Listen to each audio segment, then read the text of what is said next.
Trade Committee, and people forget that we've had a very long period of peace in labour in the Vancouver port. The last strike was in 1969. So things have been working fairly well, and most of the time there's a disruption, it's a lockout, as what we saw in the rail dispute recently. It's the companies, the corporations that are causing those problems. Another amendment I'll just stop the honourable member there, given that he's got a little bit of a break, and it is time for statements by members, but the honourable member will have 4 minutes the next time this matter is before the House to finish up his statement, his speech. Statements by members. Déclaration de député. The honourable member for Milton. Thanks to the CBC or Radio-Canada, Canadians enjoyed open and equitable access to countless hours of amazing sport. From the Paris Olympic and Paralympic Games, Canadians cheered on our incredible athletes as they won medals, broke records, and pushed the limits of human performance. The role that CBC plays as a public broadcaster in connecting Canadians to the Olympic and Paralympic Games is absolutely vital. The accessibility that CBC provides to ensure that everyone, from urban centres to remote communities, can share in the excitement of the Games equally. For decades, CBC has brought the Olympics and Paralympics right into our living rooms and now right onto our devices. Madam Speaker, Scott Russell, the king of Canadian sports broadcasting, has been our host through these moments of triumph and heartache for over 40 years and an astonishing 17 summer and winter Olympic and Paralympic Games.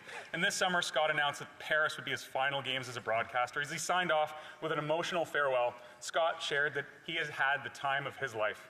Scott, because of your work, we've had the time of our lives too. So on behalf of the Canadian government, all Canadian athletes, and Canadian sports fans, thank you, Scott. We love you, King. The honourable member for Bruce Grey, Owen Sound. Madam Speaker, I'm proud to represent a rural riding which includes many of the Amish community. The Amish do not use electricity, phones, or the internet. They are pacifists, don't vote, and many are dual Canadian U.S. citizens. In April 2021, I first asked this Liberal government how they were communicating border restrictions and requirements to Canadians like the Amish. I followed up this in February, September, and November of 2022, both here in the House and in written questions, as I started getting reports that the community was facing fines in excess of $250,000 for failure to use the ArriveCan app, get the right COVID test, or failure to quarantine. The government finally responded in January of 2023 that they didn't inform the Amish of the rules before they arrived at the border. Now the community is facing approximately $300,000 in fines, and collection agencies have taken liens out against many of the Amish properties. Was this the Liberal government's intent to discriminate against this community? If not, will they now rectify the situation and give the Amish their farms and lives back? The honourable member for Scarborough Agincourt. Madam Speaker, Scarborough Agincourt recently lost a beloved community member. Daryl Harding dedicated over 30 years to coaching baseball at Wishing Well Park. His contribution to the Scarborough community and to the game of baseball was inspiring, and his positive impact on youth will be felt for years to come. Daryl's work with the Wexford Agincourt Baseball League was a remarkable example of dedication and commitment to community. In recognition of his volunteering over 1,200 hours to youth baseball each year, Daryl was chosen by the Toronto Blue Jays as a Seat 21 honoree. My condolences go out to Daryl's children and the local baseball community. He will truly be missed. Thank you. The honourable member for Courtenay Alberni. Madam Speaker, on July 12th, Port Alberni lost a champion with the sudden passing of its city councillor, former mayor and community activist John Douglas. Before settling in Port Alberni, John worked as a paramedic in Vancouver's downtown east side on the front lines of the toxic drug crisis. He moved to Port Alberni in 2004 and served another 8 years as a paramedic before running for public office. On behalf of the city, he worked closely with First Nations in tourism management and economic development and was a forceful advocate for social planning, mental health and addictions, food distribution and housing solutions for the Alberni Valley. He worked with the Port Alberni Shelter Society, advocating for change in the way addiction treatment is conducted, and a park is named for him in the community. John loved Port Alberni and promoted its potential wherever he went in this world.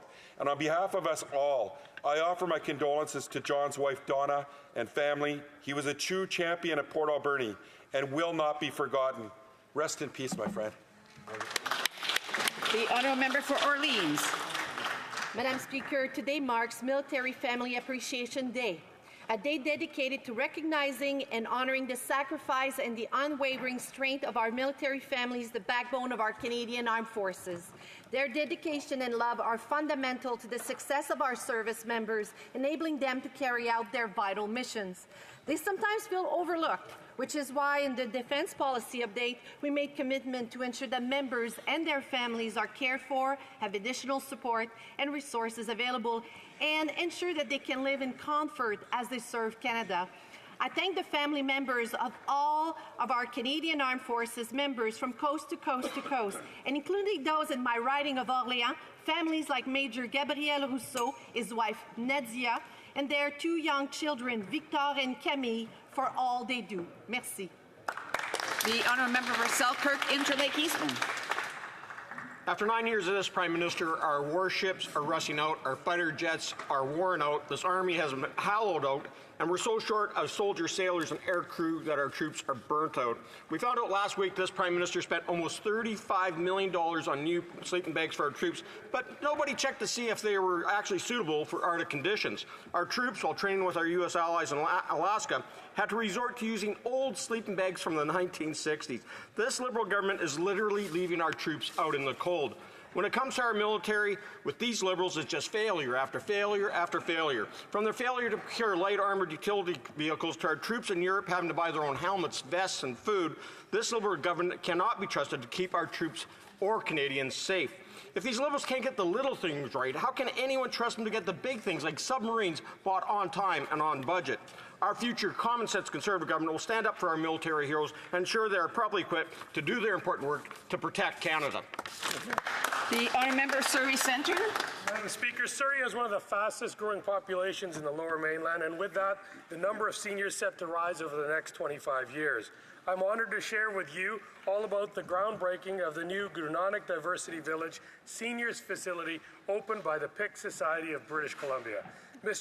Madam Speaker, behind this much-needed community project is the progressive vision of the late Charn Paul Gill, the CEO of PICS, Satbir Chima, and the countless staff, board members, donors, and volunteers of the organization. This village will have 125 beds housed over a three-story building. This long-term care facility will offer South Asian seniors with high-quality and culturally sensitive care and companionship. Madam Speaker, this is a visionary project, and I cannot wait to welcome seniors to their new home. The honourable member for Hamilton Mountain. I attended several Canadian Pride celebrations this summer as part of my role as Parliamentary Secretary to the Minister for Women and Gender Equality and Youth, and I heard appreciation for our initiatives to advance equality, like the first 2S LGBTQI+ Action Plan and the Entrepreneurship Fund. Also, I heard people are terrified of losing the progress we've made, particularly when Conservative premiers are turning healthcare and family decisions political, targeting gender-diverse kids and making them feel unwanted, unworthy, and at risk of harm. And look where that rage farm leads. Here on Parliament Hill today, we have a crowd galvanizing hatred and fear of queer youth. Pride started as a protest. When we celebrate the rainbow at festivals across the country, we are also protesting the intolerance and hatred that is rising in Canada. The Pride community needs us more than ever, and I am proud our government will continue to stand with them, champion equality, and deliver programs that advance equity. The honourable member for Beauce. Madam Speaker, the Liberals have found a way to expand their coalition, this time by convincing the Bloc to join them in keeping the PM in power. What's the Bloc for? More spending than ever, more public servants than ever, more scandals than ever, and all with Quebecers' money. What the Prime Minister promised the Bloc won't happen. They won't gain anything for Quebecers except another year of increased national debt. The Bloc had the opportunity to work with the future Conservative government and to negotiate for Quebecers on the woodland caribou issue. They must be the worst negotiators in history. Only a Conservative government can solve all the problems caused by this coalition. Canadians will remember what the Bloc and the NDP did to our country? Do they not understand that all Canadians, including Quebecers, want an election now? Honourable Member for Northwest Territories. Madam Speaker, I rise today to pay tribute to Tony Whitford, a great Northerner who passed away earlier this week. Tony's dedication to public service knew no bounds. He served with distinction in many roles, including as an MLA, a minister, speaker, sergeant-at-arms, deputy commissioner, and commissioner. I had the honour of serving with Tony in the 14th Legislative Assembly in the Northwest Territories as a rookie MLA. At the time, I learned a great deal from him. He was also a dedicated volunteer, spending countless hours supporting local charitable efforts and worthy causes in the North. Tony was a friend to all that knew him, and he will be dearly missed. Our condolences to his family and his loved ones. Masicho, Madam Speaker. The Honourable Member for Central Okanagan, Similkameen, Nicolin. Madam Speaker, after 9 years of the NDP Liberals, taxes are up, costs are up, crime is up, time's up. Why is that? 2 years ago, when the NDP leader couldn't beat the Liberal Prime Minister, he joined them. Their cozy coalition has led to higher taxes, food prices, and skyrocketing crime. Recently, the NDP leader said he was ending their partnership, but it was all a charade. He said the Liberal government was the worst ever and claimed it shouldn't be re-elected. Despite his theatrics, the NDP leader once again confirmed yesterday that he still stands with this Liberal Prime Minister. The NDP leader speaks of it being the people's time. Well, I agree. Let's let the people decide who's right and call a carbon tax election now. Canadians can choose between the continually costly coalition of this NDP Liberal government, which means ever higher taxes, less money for gas, groceries, and housing, more crime in our communities. Or Canadians can choose a new government led by our common sense Conservative leader who has a plan to axe the tax, build the homes, fix the budget, stop the crime. The Honourable for St. Albert, Edmonton. Madam Speaker, the Liberal member for Kingston and the Islands and pathetic Twitter troll has admitted guilt to spreading disinformation.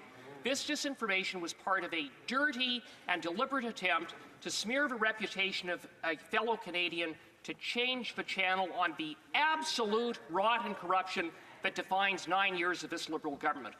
Only when legal action was taken and the member was exposed for spreading this vile disinformation did he fall to his knees and apologize. Everyone knows that the apology is fake. The member's actions are part of a broader campaign of smears and deception by a rotten, corrupt government willing to do and say anything to cling to power. The people of Kingston deserve so much better than that member, and Canadians deserve so much better than 9 years of this corrupt Liberal government. The Honourable Member for Alfred Pallon.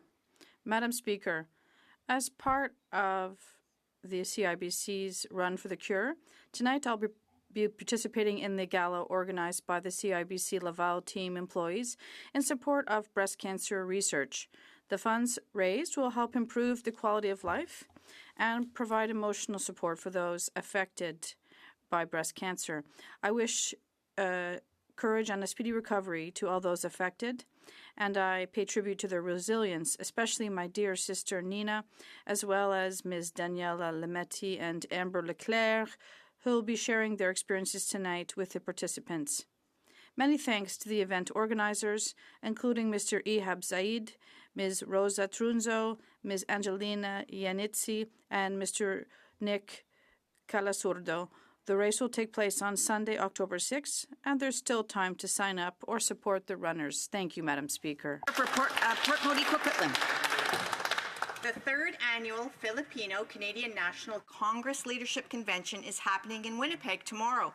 Over 200 community and business leaders representing a diverse cross-section of Filipino Canadians will be in attendance, and the theme for this year's convention is strengthening communities from coast to coast to coast. In Port Moody, Coquitlam, we're fortunate to have amazing Filipino community leader Trina Lopez, the founder and chair of the Pinoy Diaspora Canada, and Megan Alvarez, whose friendship and commitment to community building I appreciate and admire. Congratulations to all the attendees at this year's National Congress from me and my colleague from Winnipeg Centre. We, along with NDP MP-elect Leela Dance, look forward to attending the conference, and we want to thank the leadership of the Filipino Canadian National Congress for inviting us.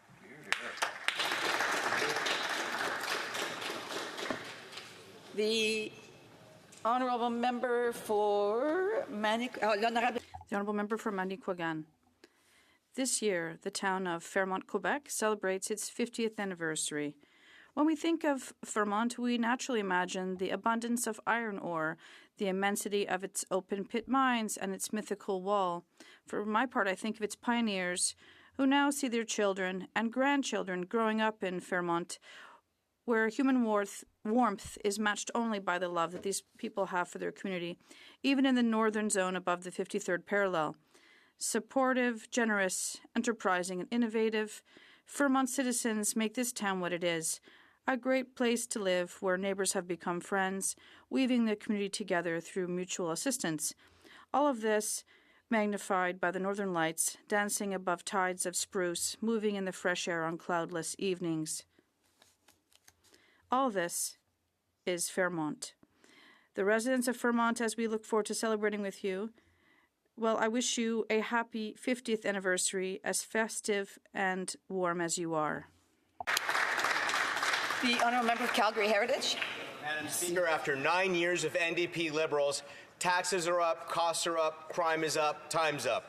This sellout NDP leader has sold out workers, families, and seniors. He skyrocketed food costs. He put his pension ahead of the people, ahead of 2 million lined up at food banks, ahead of 1 in 4 about to lose primary care. He told Manitobans he's done with his costly coalition. Yesterday, he teamed up with the Bloc to prop up this incompetent government. How demure, how mindful. Mr. Speaker, Canadians don't need bigger, corrupt coalitions. They have no confidence in these NDP Liberals. They need a carbon tax election where they can decide between 4 more years of crushing NDP Liberal carbon taxes or a common-sense Conservative government that will axe the tax, build the homes, fix the budget, and stop the crime. Let's bring it home. The honourable member for Scarborough Centre. Madam Speaker, it was a busy summer in Scarborough. Our annual community barbecue at Thompson Park saw thousands enjoying burgers, samosas, and other treats. We also held an ice cream social, and I attended many great community events from Canada Day to events celebrating the many great cultures that call Scarborough home. At community events, and as I knocked on doors this summer, Scarborough residents told me they are still finding it difficult to make ends meet. They are worried about the cost of groceries and rent. And they are worried that programs that are helping them, such as the Canada Child Benefit, National Child Care, and the new Canada Dental Plan, would be cut by the Conservatives to pay for tax cuts for the rich. As we resume our work in Ottawa, I will be fighting to deliver more help for those working hard to join the middle class, and against Conservative cuts that will cost working people money. Oral questions. Questions orales. L'honorable. The honourable member for Mégantic-L'Érable. After 9 years, well, it's been a tough first week of session for this Prime Minister. A second defeat in a Liberal stronghold. And he's lost his Quebec lieutenant and a member of his caucus. That's right after the poor performance in the by-election. The only good news is that now he has a coalition with the leader of the Bloc Québécois in order to save his bad minority government. How can this Liberal government still ask for the confidence of parliamentarians or Canadians? The Honourable Minister. Thank you, Madam Speaker. Well, it's a great idea to ask this question on September 20th, the day when the child care benefit is being paid. In my colleague's writing, families are receiving $650, and that's with no tax. There are thousands of families in my colleague's writing. But as usual, the Conservatives want to cut everything, including, according to his leader, the child care benefit. Does my colleague agree with that? The Honourable Member Madam Speaker, this Liberal bloc is the most centralizing and divisive government ever. It has increased the cost of living, doubled the cost of housing. Even the Quebec Premier is asking the Bloc Québécois to represent Quebec and not vote to perpetuate this government. Will Quebec ministers and members recognize that if the Bloc is not doing its job to represent Quebec, they should try to support Quebec by voting against this Prime Minister or following the lead of member for Honoré Mercier, become independents? The Honourable Parliamentary Secretary. Thank you, Madam Speaker. It's horrifying, the level of cynicism it takes to decide to attach your political future to the failure of the Canadian economy, like the leader of the Conservative Party did. The leader of the Conservatives said that inflation would never end if we kept on with our policies and refused his policies, but now inflation is back to 2%, the appropriate level. Does he really believe in the silly things he says? Is everything just politics for the Conservatives? The Honourable Member. Madam Speaker, it's very clear that a bad Liberal government for Quebec is bad for Quebecers. The Liberal bloc can try to justify what it's doing, but other than stroking its leader's ego, there's no reason to support this Liberal minority government. When will the Prime Minister of the Liberal bloc let Quebecers vote for a common-sense government which will work hard for the interests of all Quebecers, which will axe the tax, build the homes, fix the budget, and stop the crime? The Honourable Minister. Thank you, Madam Speaker. My colleague talked about stroking the ego of the Conservative leader. Well, recently, the Conservative leader said that helping children go to school with a good breakfast was bureaucratic. He said that it was red tape to help children who don't have food to get a good breakfast before they go to school to learn. And you talk about feeding the ego of the Conservative leader instead of feeding children in his riding. After 9 years of the NDP Liberals, taxes are up, costs are up, crime is up, time is up. But it was the leader of the NDP who was out trick-or-treating a bit early. He was tricking Canadians into thinking he was going to end his Liberal coalition, and his treat was his pension. As a result of that, more and more Canadians are facing the carbon tax, and we have 9 million Canadians who are facing food insecurity. Will the NDP Liberal government end its tricks and call a carbon tax election so it's Canadians who have the treat? Hear, hear. I'm hearing some other voices aside from the one who has the floor. I would just ask members to please hold off until it's time for their question or comment. The Honourable Member, l'Honourable Secrétaire Parlementaire. You know, it's pretty rich for the Conservatives to be talking about pensions as they're actively committed to cancelling Canadians' pensions and their pensions, and the leader of the Conservatives' pensions worth more than $2 million. But as always, Madam Speaker, the three-word slogans coming from the Conservatives don't make sense. They're not even true. Inflation is down. Interest rates are down. Gas prices are way down. And according to the Canadian Climate Institute, thanks to our environmental policies, emissions are down too. Despite this good news, Madam Speaker, the Conservatives don't want to cheer for the Canadian economy or Canadians. They want bad news to tread on us. Again, I'm hearing lots of voices, and I have my speaker on, and I'm having a hard time hearing the answer. So I would ask members to please listen carefully before they speak. The Honourable Member for Foothills. Here's the real news, Madam Speaker. The number of Canadians facing food insecurity is up 111%. That is 25% of Canadian families who can't afford to put food on the table. Let that sink in. How is that even possible? But that is a stark reality Canadians are facing as a result of the Liberal NDP costly carbon tax, driving up costs on farmers, on truckers, and on food production.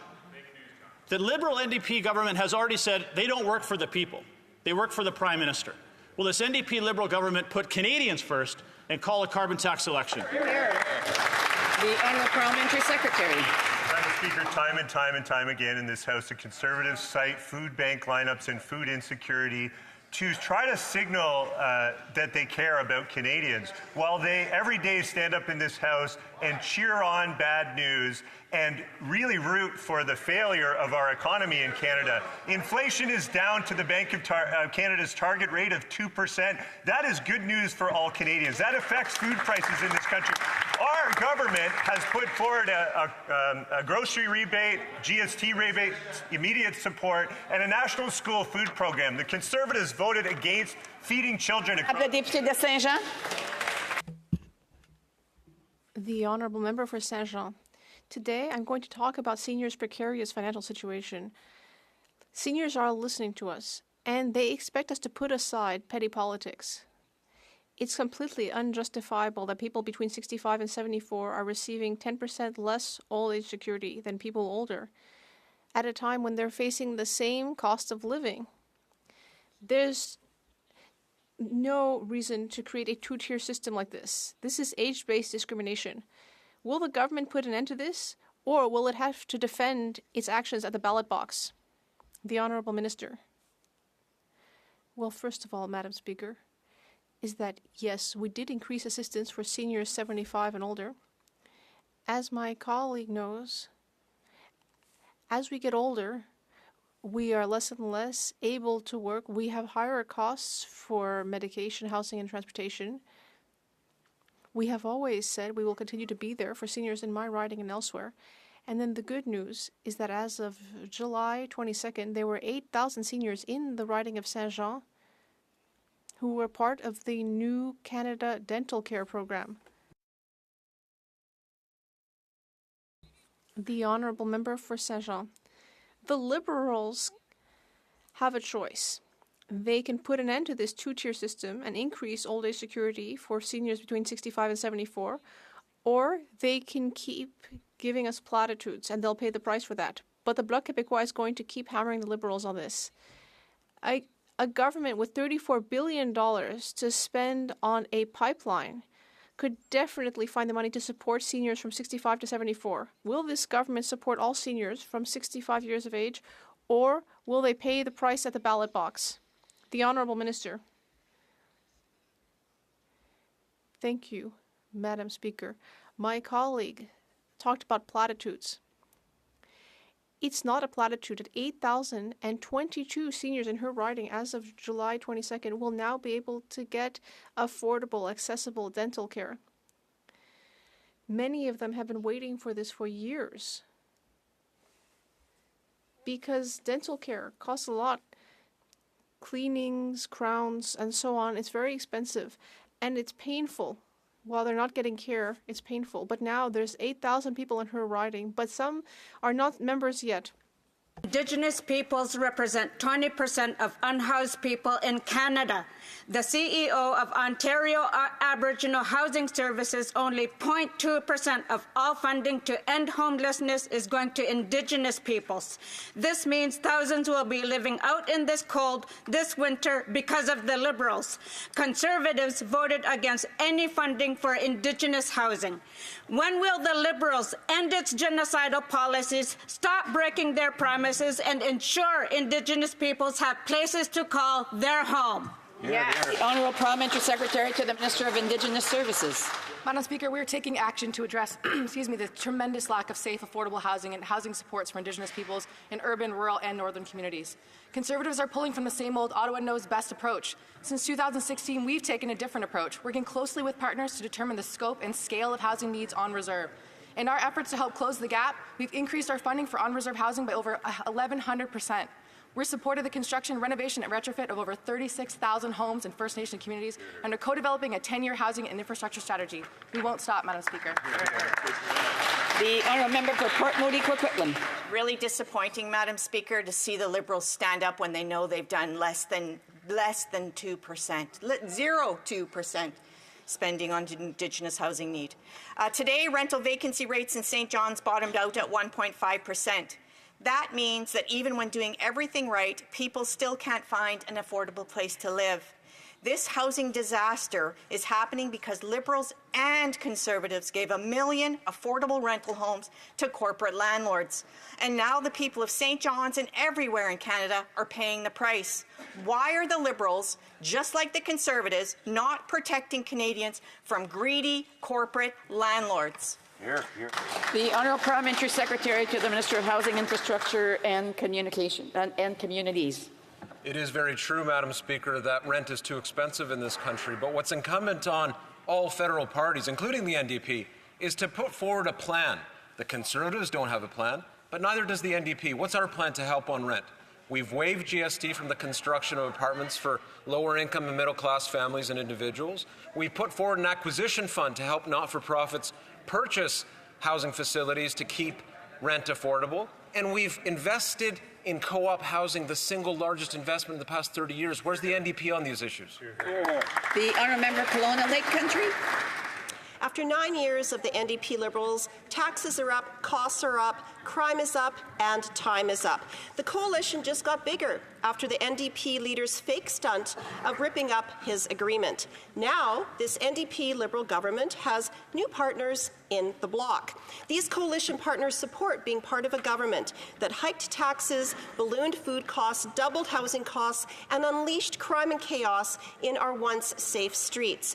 When will Canadians have a carbon tax election so they can decide between this costly coalition government and common sense Conservatives? The Honourable Parliamentary Secretary. Thank you, Madam Speaker. While the member opposite brought up crime and chaos in the streets, let's talk about what the member of St. Albert Edmonton was doing in the Ottawa streets just this past week. He was having cocktails and flirting with fascists who actually interrupted a Terry Fox memorial. Madam Speaker, Conservatives are spending more time with those who are flying Russian flags on Parliament Hill than concerned about Canadian safety.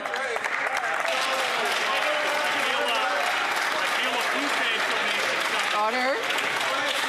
Order. I want to remind members, if they don't have the floor, they shouldn't be speaking, and there was quite a few of them doing that. So just listen to the answer, whether you like it or not. The order. Order. The Honourable for Kelowna Lake Country. Madam Speaker, in Kelowna recently, someone broke into a home in Kelowna and stabbed a woman. This was a violent, random crime. And so for the member to talk about discounting crime and chaos in our communities, shame on her. Canadians can't afford this costly coalition that taxes your food, punishes your work, takes your money, doubles your housing costs, and unleashes crime and chaos in our communities. Common sense Conservatives will axe the tax, build the homes, fix the budget, and stop the crime. When will we have a carbon tax? The Honourable Parliamentary Secretary. Madam Speaker, once again we see the Conservatives purporting to support feminism and to be against violence against women. Yet what we know is the vast majority that women are subjected to gun violence. Yet what do Conservatives do? They're silent. They take on the talking point of the gun lobby over Canadian women who are saying that we need to keep our communities safe and get restricted weapons that are meant for the battlefield off our streets. Why aren't Conservatives standing up for Canadian women?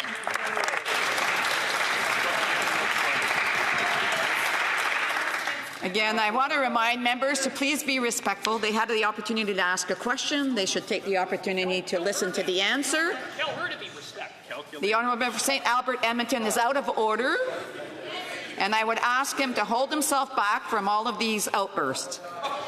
The Honourable Member for Northumberland, Peterborough South. Last week, the NDP leader, in a performance, ripped up the agreement with the Liberals, saying, "We will never, ever get back together." But there we are, the first week of Parliament, the first opportunity. The NDP are propping up the Liberal government. No one can keep up with this. They will or they won't SEGA. So, simple question for the parties of the other side. Will they or won't they? L'honorable secrétaire parlementaire. Merci, Madame la Présidente. Thank you, Madam Speaker. As the question wasn't directed towards us, I'll just take advantage of this day about military families to underscore the sacrifice of military families in Canada who help to support our safety here in Canada and elsewhere in the world. I know that there are currently a number of members of our forces who are in Latvia for Operation Reassurance. I'd like to thank all members of the forces and their families for what they do. The honourable member for Northumberland, Peterborough South. Taxes are up, costs are up, crime's up, time's up. According to Stats Canada, after 9 years of this Liberal government, 111% more Canadians are dealing with food insecurity. That's 4 million more Canadians who will have trouble feeding themselves tonight. What will it take for this cowardly coalition of the NDP and Bloc to finally stand up with Conservatives and defeat this tired, corrupt Liberal government? L'honorable secrétaire parlementaire. Cynical politicians like the Conservatives have tied their political fortunes to the failure of the Canadian economy. Good economic news for Canadians is actually bad news for the Conservatives. They've told us time and again that there would be perpetual inflation unless we adopted their austerity agenda. Inflation is actually at a historic low, Madam Speaker. It's at 2%, which is exactly the target rate set by the Bank of Canada. Hear, hear. Are they really being honest when they speak in this House, or are they just gaslighting Canadians? L'honorable député de Bellechasse-les-Échemins. The honourable member for Bellechasse-les-Échemins-Lévis. Madam Speaker, the Bloc Québécois has told the Liberals that they will keep them in power, which means they've sacrificed their ability to negotiate, specifically about the Environment Minister's decree. The Premier of Quebec is asking the Parti Québécois to make their big brother in Ottawa see sense. The leader of the Bloc Québécois should support our motion to fire this incompetent, big spending and centralizing government. And when will the Liberals do something to help communities in the Saguenay region and give up on their order against forestry communities? The Honourable Minister. Well, my colleague had a question for the leader of the Bloc. It's up to the leader of the Bloc to answer, but I will just offer some useful information. I will just remind the member that thousands of seniors in her riding received their membership card for the new dental care program. But unfortunately, the leader of her party said on Radio-Canada recently that the dental care system doesn't even exist and there's no point asking for a membership card. Does she believe in her leader, or does she believe in the 16,000 seniors who received their membership card? The honourable member. The Bloc Québécois seems to be a terrible negotiator and unable to defend Quebec's interests. It announced openly to the Liberals, "Don't worry, guys, we're not going to cause an election." That doesn't leave them any leeway for negotiation. And it wasn't even able to convince this government to help Saguenay communities that are threatened by this Environment Minister's heartless decree. Will this centralizing spendthrift government support our demand to give up on this destructive environmental order? Once again, Madam Speaker, this is a question for the leader of the Bloc. I don't know why they're looking at us. But she didn't answer my question. Will she correct the insulting thing that the Conservative leader said yesterday once again? He spent the whole day insulting Quebecers. Will she call him to order and ask him to recognize that the dental care program, which is helping thousands of seniors in her riding, will she ask him to recognize that this dental care program exists? James Nunavik-EU. Le fédéral coupe les vivres. Well, Madam Speaker, the Liberal government is cutting funding to seniors' organizations. It's very upsetting that Ottawa is depriving organization of funding for the Aging Well at Home program because it's refusing to sign an agreement with Quebec. The Liberals know that they are interfering in Quebec jurisdiction and seniors are paying the price. They know very well that Quebec has its own very successful in-home healthcare program. When will they stop this practice of making seniors pay for their petty politics? The Honourable Minister. Madam Speaker, we know that it's very important to help seniors, especially after the pandemic. And that's why the good news is that out of 22 projects for Quebec, 12 have already been approved. That's good news. There will be 10 others to approve. And we need to ensure that this money goes to community organizations in my colleague's riding, and that could be done instantly. That could be done instantly if everyone would just agree. The Honourable Member for Abitibi, James Nunavik EU. The Liberals know very well that they do not have the right to sidestep the government of Quebec. They are trying to leverage community organizations to interfere with Quebec's business, and they're blaming Quebec, saying that Quebec is the bad guy, whereas Ottawa is actually the one who's blocking the money. This would all be over in 5 minutes if the Liberals actually cared about seniors' interests. But instead, this deadlock has been going on for months. When will the Liberals finally stop taking seniors hostage? The Honourable Minister. Well, I'm a bit surprised, because we just heard that helping seniors shouldn't be up to the federal government, and that MPs in this House should not help seniors in their own ridings.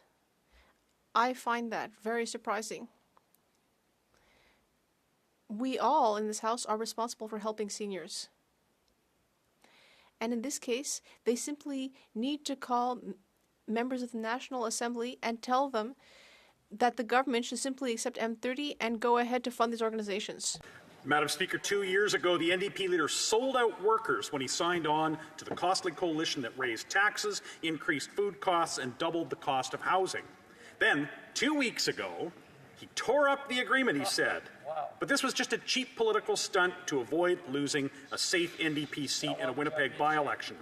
After 9 years of the NDP Liberals, taxes are up, costs are up, crime is up, and now time's up. Will the Prime Minister call a carbon tax election now? Yes or no? Honourable Parliamentary Secretary of the Government House Leader. Yes, thank you, Madam Speaker. While the Conservative Party is so focused on slogans and bumper stickers, we in government will continue to be focused on the real concerns that Canadians have, dealing with issues like inflation, which is, by the way, at 2% today, supporting our seniors, supporting our children, looking in terms of how we can build a stronger and healthier middle class, building a stronger and healthier Canadian economy. That's what we're focused on, while Conservatives are focused on idiotic ideas. The Honourable Member for Calgary Rocky Ridge. Wow. Conservatives are focused on axing the tax. The Prime Minister plans to quadruple the carbon tax, which has already made life unaffordable for working Canadians, and the NDP leader agrees with him. He's already voted for the carbon tax 24 times, no matter how much it hurts working people. The NDP leader will say or do anything to save himself, proving that he is not worth the cost. Canadians are fed up. They're ready for a common-sense Conservative government to axe the tax. Will the Prime Minister call a carbon tax election, yes or no? The Honourable Parliamentary Secretary. Madam Speaker, the Conservatives will never let the truth or good news get in the way of their shameless exploitation of the challenges that Canadians are facing these days. And their three-word slogans are not solutions, they are not policies, and they're childish, but they're also fake news. Inflation is down. Interest rates are down. Gas prices are down, and thanks to our environmental policies, emissions are down too. It's disappointing that the Conservative spirits are down with all this good news. It's clear that all they really want is negative news to blame us for. Thank you, Madam Speaker. The Honourable Member for Sturgeon River Parkland.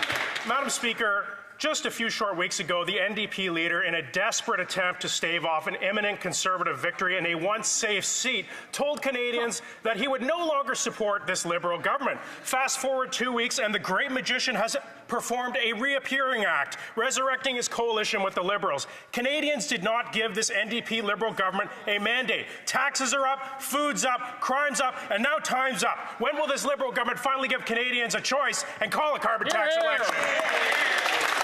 The Honourable Parliamentary Secretary of the Government House Leader. Yes, thank you, Madam Speaker. Again, what we see is the Conservative Party, that far-right MAGNA Party, which is being led by a leader that does nothing but spread negative news. He goes around every region of the country saying that Canada is broken. Well, have I got news for him, Madam Speaker? Canada is the best country in the world to live and call home. We will continue to be focused on making the conditions better for all Canadians. That is something that we're prepared to do, whether it's a budgetary measure or a legislative measure, because we care about Canadians. The Honourable Member for Sturgeon River Parkland. Well, Madam Madam Speaker, this government may claim that they care about Canadians, but Canadians across this country have told us loud and clear they don't care for this Liberal government. If they can't even win seats in downtown Toronto and downtown Montreal, how much longer can these Liberals hold on? Canadians didn't give them a mandate for exploding food prices. They didn't give a mandate for doubling housing prices. And they didn't give them a mandate to triple crime rates across this country. Canadians have been clear. They don't want a tripling of the carbon tax. They don't want 61 cents a litre for the carbon tax. When will this NDP Liberal government finally give Canadians a choice and call a carbon tax election? The Honourable Parliamentary Secretary. Thank you, Madam Speaker. Look, Conservative rhetoric is up. Conservative nonsense is up. Rhyming is certainly up. And Canadians are getting fed up.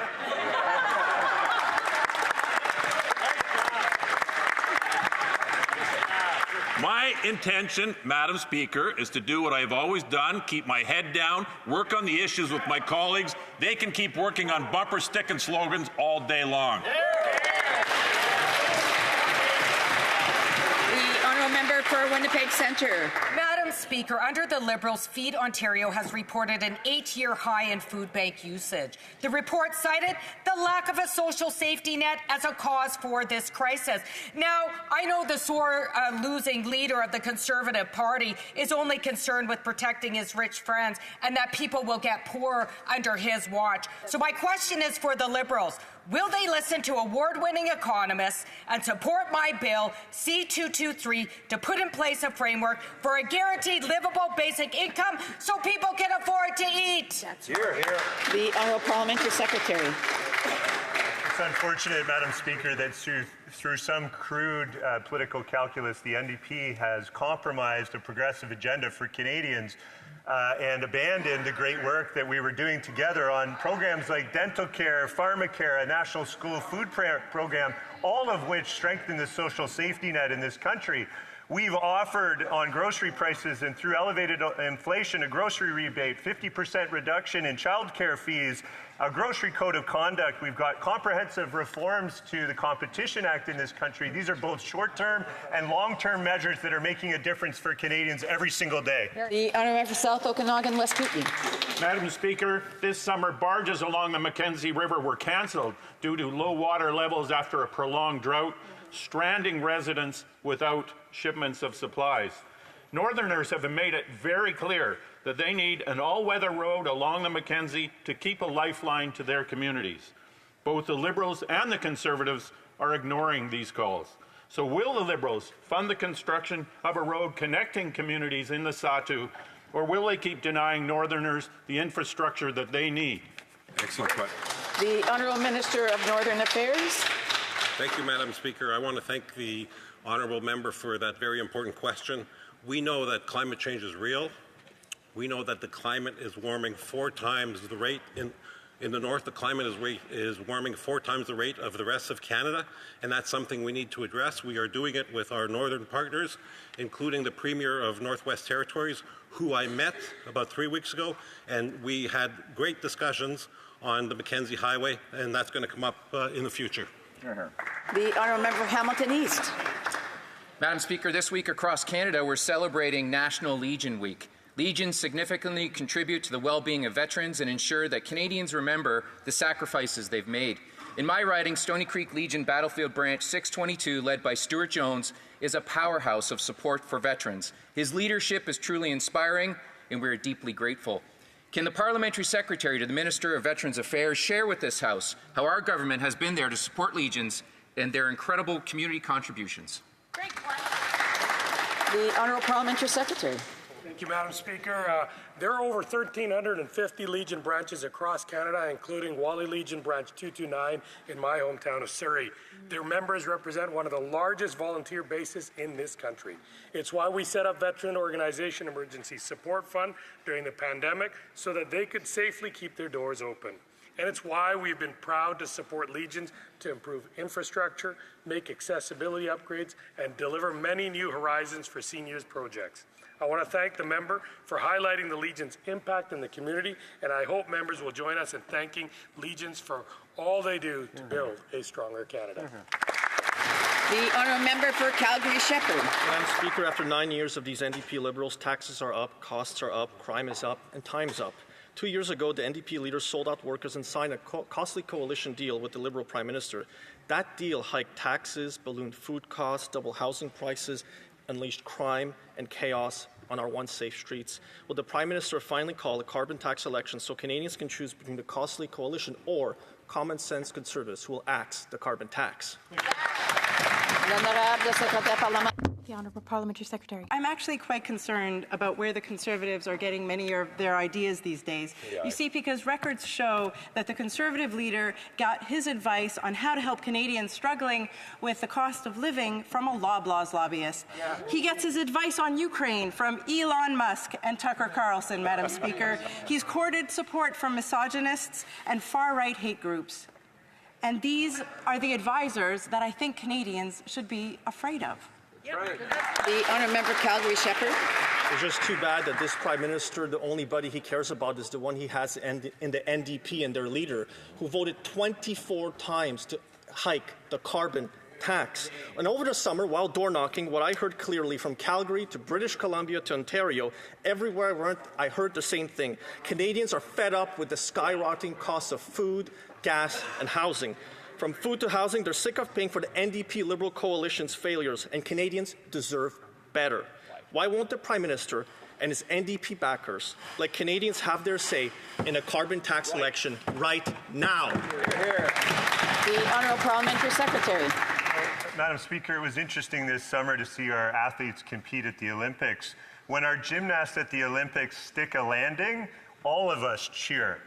I think we should do the same this week, certainly with the Bank of Canada and the Government of Canada sticking the economic landing of inflation coming down to 2%, which is the Bank of Canada's target rate.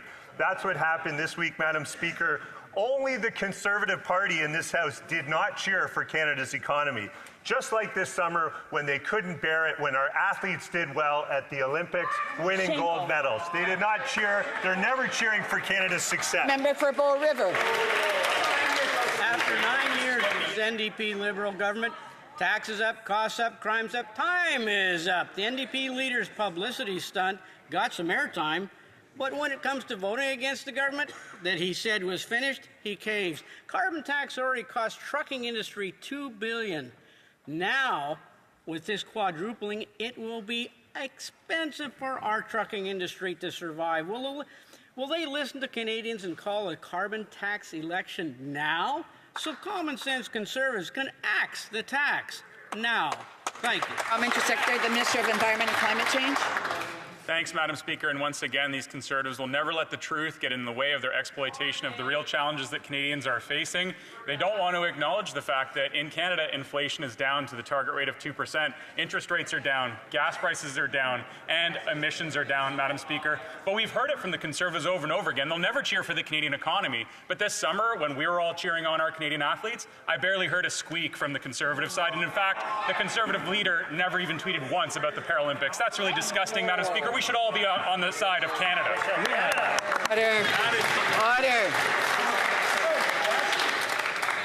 Order.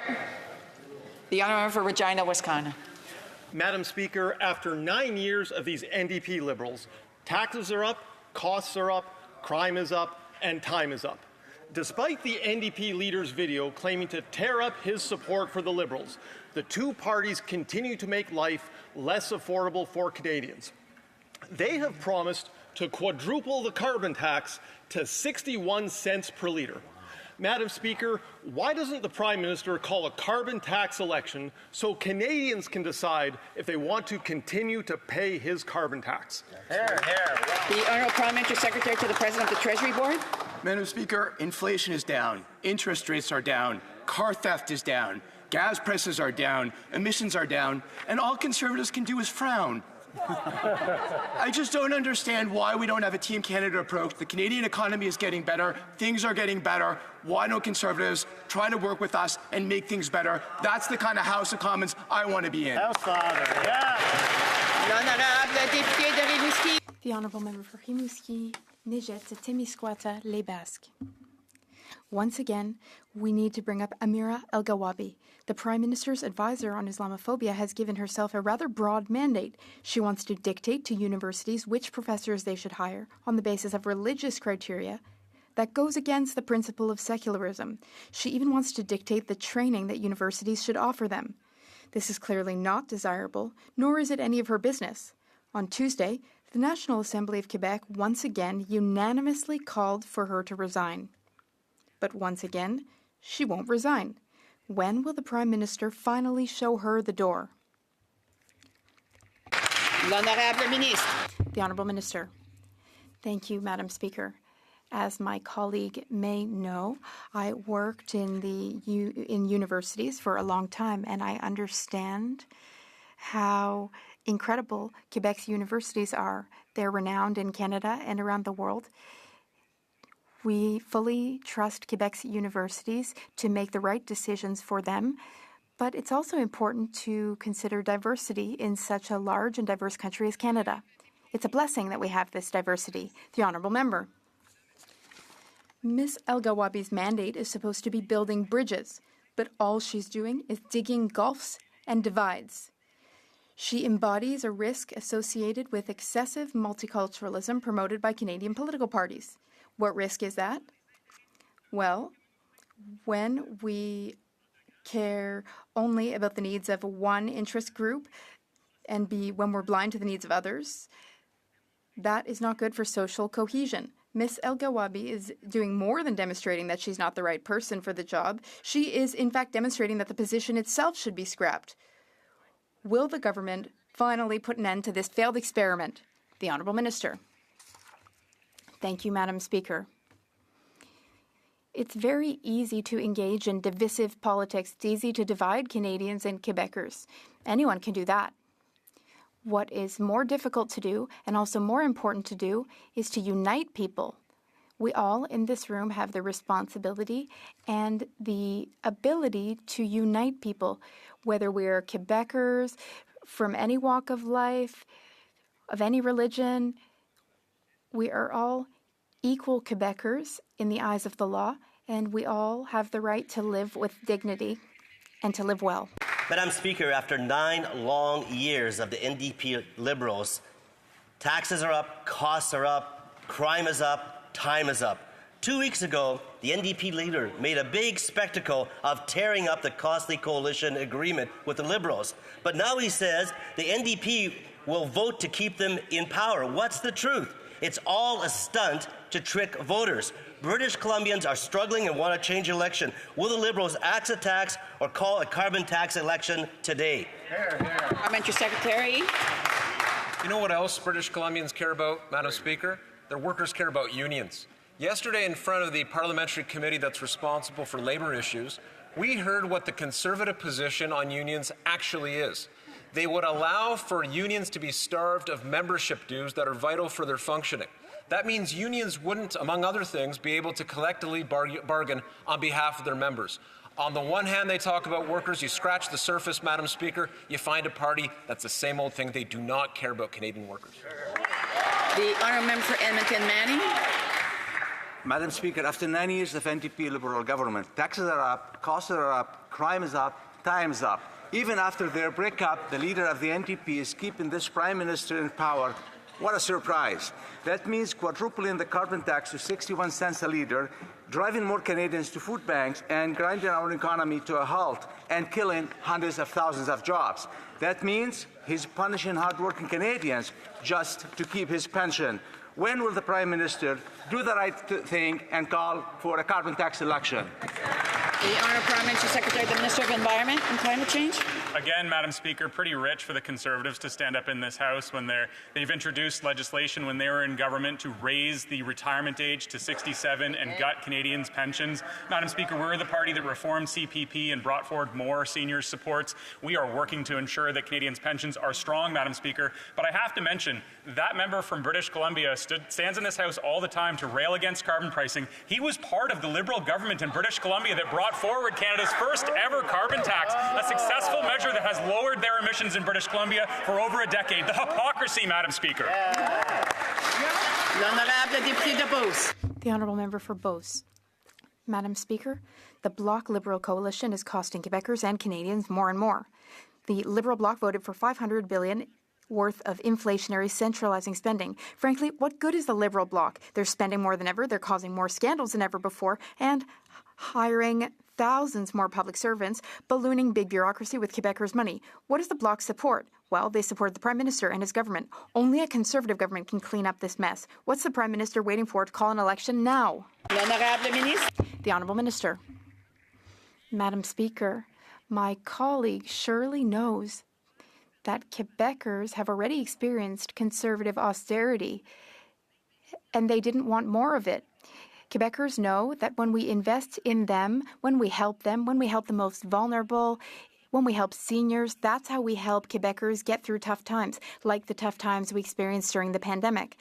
My colleague knows full well that we were able to invest in Canadians, all while getting inflation back down. It's back into the normal target range now. So we don't want Conservative austerity, and neither do Quebecers. Thank you. The Honourable Member for Châteauguay-Lacolle. Madam Speaker, we know that families across the country are struggling with the cost of living, including in my riding of Châteauguay-Lacolle, which will soon be called Châteauguay-les-Jardins de Napierville. The Canada Child Benefit is a source of support for families in my community. Can the Parliamentary Secretary to the Minister of Families, Children and Social Development please inform the House of the impact that this important benefit has had on Canadian families? The Honourable Parliamentary Secretary. Thank you, Madam Speaker. For over 4 million Canadian families, the Canada Child Benefit has made a real difference. They can receive up to $5,000 per child under 5 and $7,000 for children over that age up to 17. The benefit was increased in July of this year. It will now be about $350 more per year as compared to last year. And the benefits have already been sent out. The Conservatives, though, they would cut this program and they would leave families to struggle. Well, after 9 years of this NDP Liberal government, taxes are up, costs are up, crime is up, and time is up, with jaw-dropping news about carbon tax Carney. His investment firm owns the second largest mortgage insurer in Canada, and these Liberals changed the rules to allow for larger and longer mortgages, meaning higher interest payments and more money in carbon tax Carney's pocket. His company's stock shoots to 6-month highs, and he tells the Prime Minister to raise the carbon tax on Canadians. Is that supposed to be a good deal for Canada? L'honorable secrétaire parlementaire. Unlike the Conservatives, we do see the value in consulting experts from across Canada. But let's talk about where the Conservatives have been getting their advice lately. You see, the leader of the Conservative Party gets his advice on how to help Canadians with the rising cost of food from a Loblaws lobbyist. They also get their advice from Elon Musk and Tucker Carlson. Madam Speaker, these Conservatives get their advice from misogynists and far-right hate groups, and I think Canadians should be very concerned. The honourable member for Leeds, Grenville, Thousand Islands and Rideau Lakes. It's a new conflict of interest every single day with carbon tax Carney. His buddy, the CEO of Telesat, got $2.14 billion in a check from this government for what other companies say they could do for half the cost. His investment firm is in discussions with the Liberal government for $10 billion taxpayer dollars, and like I just said, his investment firm is also going to be cashing in with 6-month stock price highs after changes to the mortgage rules. Is it any wonder that this Liberal Prime Minister, twice found guilty of breaking ethics laws himself, is trying to shield carbon tax Carney from Canada's conflict of interest regime? The Honourable Parliamentary Secretary. Madam Speaker, you know, sadly, what else is up? Character assassination. It's unacceptable, Madam Speaker, to come into this chamber and time after time go after individuals' character. It undermines the integrity of this institution, and Canadians are fed up. I would have thought this member of all people would have learned that lesson some time ago, but apparently I was wrong. Thank you, Madam Speaker.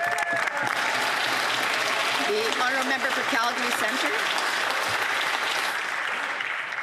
Madam Speaker, after 9 years of this NDP Liberal government, taxes are up, costs are up, crime is up, time is up.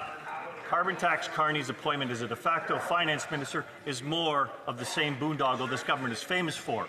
Almost immediately, a $10 billion contribution to one of the companies that he serves on is announced. shoveling an extra $200 million per year to Brookfield, and carbon tax Carney shoving more money in his own pockets. Why did the Prime Minister exempt his de facto finance minister from conflict of interest rules?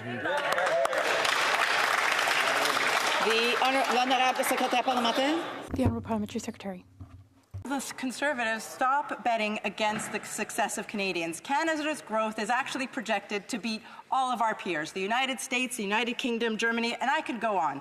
But the Conservatives have hitched their political and electoral fortunes on the failure of the Canadian economy. The truth is that we are making the economic pie larger and larger so that every Canadian could get a larger slice, Madam Speaker. When will the Conservatives stop betting against the success of Canadians? The Honourable Member for Scarborough Centre. Madam Speaker, this summer, millions of Canadians tuned into the CBC and Radio Canada to cheer on Team Canada at the Olympic and Paralympic Games in Paris. Canadian athletes set new records and made us all so proud. Scarborough is home to many athletes who train at the Toronto Pan Am Sports Centre, but it is also an important community hub for activities and events. We are proud of our local heroes like Scarborough's Josh Leondo, who became the first Black Canadian swimmer to win an Olympic medal. Can the Parliamentary Secretary for Sports and Physical Activity let this House know how we are supporting athletes so they can keep representing Canada with pride and excellence? The Honourable Parliamentary Secretary. Thank you, Madam Speaker. Canadians are proud to celebrate the exceptional performances of Team Canada athletes this summer as they won a record number of medals and inspired the next generation of Olympic athletes. And Madam Speaker, through Budget 24, our Liberal government boosted the Athlete Assistance Program that supports Canadian athletes. These carding checks directly support over 1,800 athletes across more than 94 sports. But we're also investing more broadly in participation, Madam Speaker, not just for future sports stars, but also to support the physical and mental health, the strength of our communities through the power sport, physical activity and recreation. Our community Sport for All has brought sport to over 1 million Canadians so they could try new sports and activities, because when Canadians are moving, our whole country wins. The Honourable Member for North Island, Powell River. Communities in my riding have been waiting for the plan for open net fish farms. It was supposed to be released in June. The Liberals instead announced that they'd be announcing a plan later. The Liberals have spent years delaying on real job strategy for all of those who will be impacted. Coastal communities must not be left behind. Will the Liberals stop the delay and ensure the plan delivers necessary funds to support impacted First Nations and coastal communities? Hear, hear. Parliamentary Secretary to the Minister of Fisheries, Oceans and the Canadian Coast Guard. Thank you, Madam Speaker. Our government is committed to protecting wild Pacific salmon and will implement a ban on open net pen salmon aquaculture in British Columbia by 2029. Fisheries and Oceans Canada is working to ensure that the draft transition plan for salmon aquaculture is measured and indeed responsible. It is important to take the time necessary, Madam Speaker, to get the draft transition plan right, given its importance to British Columbians. Work on the draft transition plan is underway and will be released in the coming weeks. The Honourable Member for Spadina, Fort York. Madam Speaker, Khaled Bearcat is a member of Samadun and a leader of designated terrorist group Popular Front for Liberation of Palestine. Bearcat was banned from entering the EU, and Germany banned Samadun outright. Yet in Canada, Bearcat is free to spew hatred. At one rally, he said Canada should condemn the killing of terrorist leaders and that he hopes for Israel's destruction. Will the Liberal government take action to have Bearcat arrested for hate propaganda and list Samadun as a terrorist organization, or will it continue to be a doormat? The Honourable Parliamentary Secretary. Madam Speaker, in no way, shape, or form is hate speech or the support of terrorism allowed in our country. We are deeply concerned about these statements. We are looking into this situation, into this matter. We take the member opposite's question seriously and are here to promote a Canada that is united together, that confronts discrimination, and is in harmony. Thank you, Madam Speaker. And that brings us to the end of question period.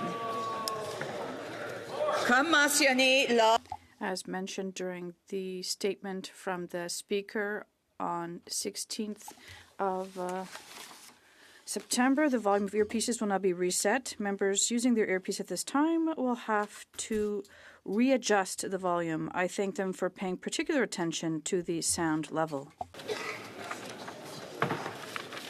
Tabling of documents. It is my duty to lay upon the table, pursuant to subsection 94(2) of the Access to Information Act and to subsection 72 sub 2 of the Privacy Act, the reports of the Office of the Information Commissioner of Canada on the administration of these acts for the fiscal year ended March 31st, 2024. Pursuant to Standing Order 108.3H, these reports are deemed to have been permanently referred to the Standing Committee on Access to Information, Privacy, and Ethics. Tabling of documents. Introduction of government bills. Déclaration de ministre. Statements by members. Rapport de délégation. Reports for interparliamentary delegations. Presenting reports from